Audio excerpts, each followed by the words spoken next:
So, apat kayo. Ilang taon ka na? So, 16, ikaw yan. 16. 16 din. 16 pareho. Wala kasi siya. Oh. Ulitin ko yung tanong. Nasulit lang mag-message. Sino yung, ano yung rason, bakit nyo sinuntok yung tao na nakatayo lang doon, nag-aabang ng sasakyan, pupunta yun ng trabaho sa market para maghanap buhay. Ano ang rason? Bakit nyo sinuntok yun? Wala po talaga kami alam doon. Kasi biglaan lang po talaga. Pagkali lang po talaga sana kami ng Cholong na yun. Cholong po. Naglakad po kami. Tapos dalaw po sila. Tigin-titigan daw po sila. Oh. Tapos, ayun po, sinuntok nila. So, nung matitigan, nung bumili kayo ng Chowlong, Wala po nagtingin. Pero hindi po bilas. sinong unang sumuntok doon? Ikaw.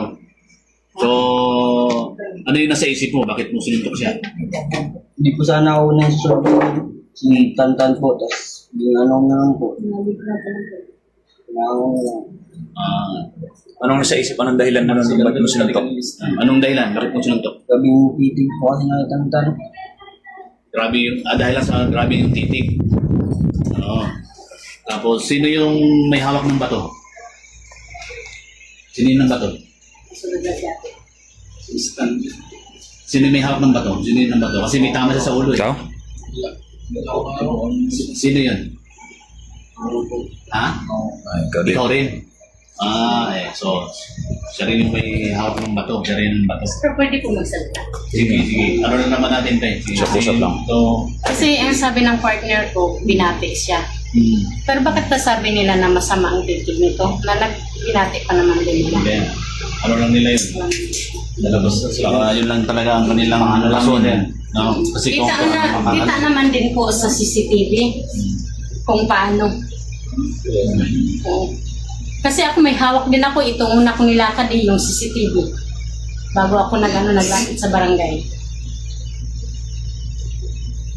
So, okay na. At least ngayon, nakilala na natin sila. Malinaw na inamin naman nila na sila yung nanakit sa asawa mo. So, lumalabas ngayon, sila ay mga minor de edad. Pero sa oras na alas 3 na madaling araw, dapat wala kayo sa kalye. Laging tatandaan yun. Dahil alam nyo bang pinag-iigting na yung curfew hours. Sabihin, hindi na dapat tayo gumagala sa mga oras na yan kasi around madaling araw nangyari yung incident. So, doon parang may paglabag na kayo, no, na ginawa sa ating mga local ordinance ng syudad, ng city. So, dapat hindi kayo nandun. Kayo ba ay mga nakainom during that time? Na ginawa niyo yun? Ikaw? Nakainom? Nakainom? Ilang po. Kunti lang. Ikaw? Wala po. Ikaw ano? Wala po. Kung hindi kayo nakainom, yun ba ay gawain ng isang matinong tao, isang matinong bata, no? Alam nyo rin naman para sa sarili niya eh. So, alam nyo na nagkamali kayo. Doon sa inyong mga ginagawa. Ito ba ay first time nyo lang ginawa o may mga nauna na kayong mga ganyang ginawa? First time lang po namin. Hindi kayo nasasangkot sa mga gulo-gulo ng mga bata, mga kabataan? Ako ako dyan. First time lang po. Ulat lang din po kami. Wala pa kayo record sa barangay? Sigurado kayo ha? So, yun. Gano'n nakatagal yung inyong samahan sa grupo nyo? Bata. Simula pagkabata, magkakasama na kayo. Yun. May gang ba kayo? Ha? So, yan. Tapos aantayin natin yung iinti kayo ng ating DCWPC ng barangay, lakapla dito. So, dadaan sa tamang process dahil mga minor edad kayo. At the same time ay aabot yan sa CSWD. No? Tapos may involved na yung mga parents nyo dito. Kasi hindi yan kayo lang ang dapat na mayroong pwedeng panagutan dito. Even yung inyong parents, madadamay na natin dyan. Ito sila ate, yung biktima, no, ay may mga demand. No? Siyempre, nasaktan, nagkaroon ng damage, hindi naman po pwedeng wala kayong dapat na panagutan dyan. No? Kasi hindi mangyayari yun kung hindi ninyo intensyon na manakit ng kapwa. Okay? So, ito ay parang liso na rin sa inyo na dapat ay hindi tayo basta-basta nananakit na lang ng tao na wala namang kasalanan. Okay? Dahil baka mamaya bumalik din sa inyo yan. Darating yung panahon, tatanda din kayo, magkakaedad din kayo, eh baka ibalik din sa inyo yan. No, yung ginagawa ninyo ngayon. Mga nag-aaral pa ba kayo? Nag-aaral? Anong grade na? Oh, year na? Ha? Grade 12. Saan ka nag-aaral? Dito sa senior high? PNS, ikaw? Siksikan? Ikaw ano? PNS. Okay. So, Ba't nagpasok ka para doon sa Kainom na kayo nun pala. Kainom na sila, sir. Ikaw yung ano eh. Ikaw yung sa CCTV, di ba? Na umupak. Ikaw yung unang sumuntok. Anong dahilan mo bakit mo sinuntok? Ha? Ano na sa isip mo bakit mo ginawa yun? Sige lang, sabi mo para sa side mo to, para maipaliwanag mo kung bakit mo sinuntok. Bakit mo sinuntok? Palit kayo na doon. Ha? Palit kayo. Anong dahilan mo? Ikaw rin ang pumalo sa ulo, sa muka ng bato. Hindi ko yung palo, tapong lang po yun. Natawagan ko na si Mundo. Ibig sabihin mo, May may sugat sa dito. Sabi palo raw yung palo ba? Palo. Palo. Pinalo ka pa pala ng bato? Ito? Sabihin pag starter sa'yo, may bato na yun?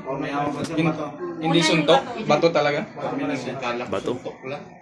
Bato yun sinawa. Ulo kasi yun eh. Tapos malakas yung pwersa na yun. Desidido ka talaga doon. Ha? Ikaw anong participation mo doon sa sa gulo na yon? Nagulat lang po ako nun kasi palapaalis na po kami nun. Hindi na po namin pinansin na nagulat po kami na disuntok niya na po. Kaya sumunod na lang din po ako. Hindi ko rin naman po tamaan niya. Pero sumuntok ka, di ba? Hindi po tumama. Hindi tumama. Oo. Bakit mo naisipan na na kursunadahin? Nagulat lang rin po kasi ako sa kaibigan ko daan. Tingin po kami ng chowlong and malay ko po ginatitig-titigan sila ng ganun. Kaya po yung katulang po nila. Nung nakita mo na umupak yung kasama mo, sumunod ka na rin.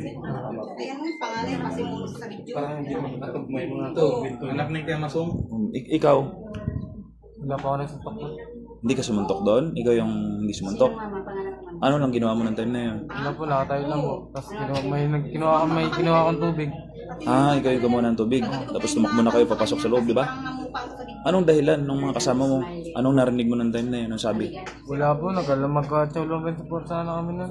Napunta kayo ng Chowlungan.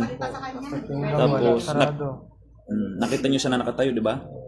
Tapos, anong plano? Nag-usap ba kayo para upakan siya? Nagulat ka na lang din. Ito po kasi yung katabi ko.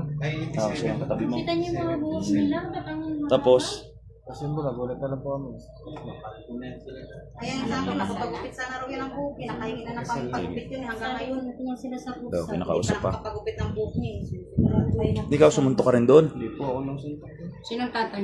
Hindi ka sumuntok doon? Pero anong sabi kasi yung sumuntok, natukoy na, di ba? Siya yung sumuntok? Sino sumuntok sa mga kasama mo? Ha? Sila. Sabi, ikaw ang hindi sumuntok. Dalawa kami. Dalawa kayong hindi sumuntok. Anong sabi nung dalawang kasama mo? Wala, hindi ko po alam. Kasi ang alam ko lang po, mag-chowlong po kami. Tapos, Tapos nagulat na lang po ako. pagkatapos noon, umalis na lang kayo, nag-usap pa kayo.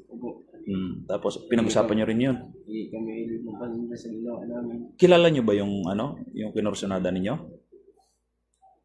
Hindi. Okay, sige. Meron kang gustong sabihin sa kanya? Kasi ikaw yung tinuturo na nanuntok, ano yung gusto mo sabihin sa kanya sa nasuntok mo? Pasensya na lang po sa nagawa ko. Ha? Pasensya na lang po sa nagawa ko. Ikaw, anong gusto mo sabihin doon sa nakursunada ninyo? Pasensya na lang po sa kasi po. Ha? Kasi po yung mga time na yun po. Pasensya po kami ng pasensya kasi nga po. Hindi tinamaan po kami nakahalak. Hindi rin po namin nabasik kasi grabing tapang na po namin yung mga time na yun. Kaya pasensya na lang po. Anong year niyo na pa? Nakainom ka rin noong time na yun, di ba? Hindi na po, pero wala po. Sige. Ikaw, anong gusto mong sabihin sa kanya? Pasensya na lang po. Okay. Anong gusto mong sabihin sa kanya doon sa nakursanada niya? Kay ano na? Ito yung kay ano. Pangalan niyo po. Pasensya sa nagawa po ng mga kasama ko. Okay, sige.